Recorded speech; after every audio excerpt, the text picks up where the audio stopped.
கேளுங்க. தென்காசி மாவட்டம் சேந்தமரம் பக்கத்தில் கைலாசநாதர் திருக்கோவில். பெரிய பாறை அமைப்பு மாதிரி பெரிய மலை. அந்த மலையை குடஞ்சி அதுக்குள்ள சிவன் கோயிலை செஞ்சுருக்காங்க. அந்த காலத்தில் ஆட்சியாண்ட மன்னர். ஆமாம், இந்த பிள்ளையார் கூட பாருங்கள் அதே பாறையில் தான் வடிவமைச்சு வச்சுருக்காங்க. அதே மாதிரி நந்தியும் ஒரே கல்லில் உருவானவர். உள்ளே இருக்க கைலாசநாதர் கோயிலை பாருங்க. கோயில் சின்ன கோயிலாக தான் இருக்குது. அப்படி மண்டப அமைப்பில் அப்படி ஒரு அற்புத காட்சியை கொடுக்காரு நம்ம ஐயா ஈசன் சிவபெருமான். அவர் பேரை சொன்னாலே போதும், இந்த பிறவி நம்ம பிறந்த இதுக்கான புண்ணியம் கிடச்சிக்கிடும்.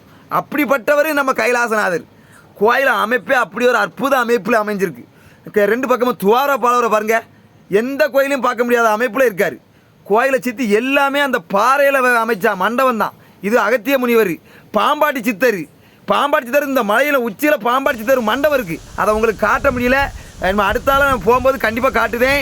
இந்த கோயில் வந்து சங்கரன் கோவில், சங்கரநாராயண கோயிலுக்கு சம்மந்தப்பட்ட கோயிலாக இந்த கைலாசநாதர் கோவில்.